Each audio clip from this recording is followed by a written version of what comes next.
Pectus Warriors, it's Byrne from fixpectus.com, and in today's video what I wanted to provide you with is a breathing exercise that you should do every morning for your case of Pectus Excavatum.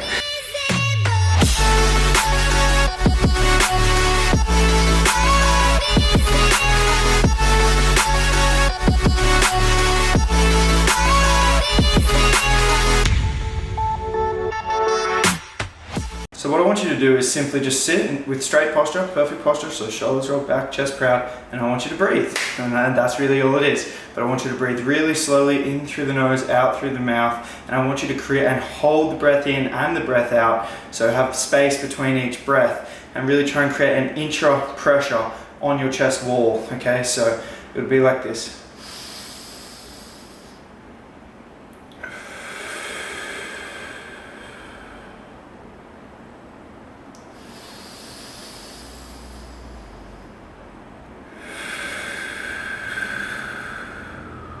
If you wanted to look at it from the side,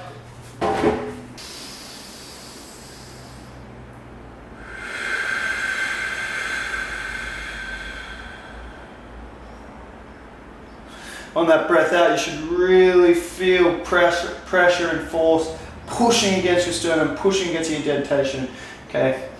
So I want you to do that for 1 minute minimum every single day. 1 minute is the minimum, so you can do it for as long as you like, and the longer the better, really. The reason I want you doing this is I want you to get in the habit of standing, sitting in correct posture.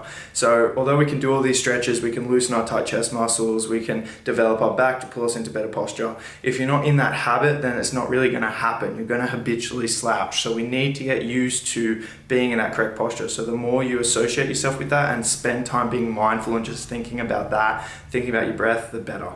So yeah, 1 minute minimum, 5 minutes, 10 minutes, 20 minutes, it's really up to you. And just make sure you're making it a daily practice every single morning. And other tips with that is just make sure you're really controlling your breath, deep inhalations, and then putting pressure on the chest wall as well.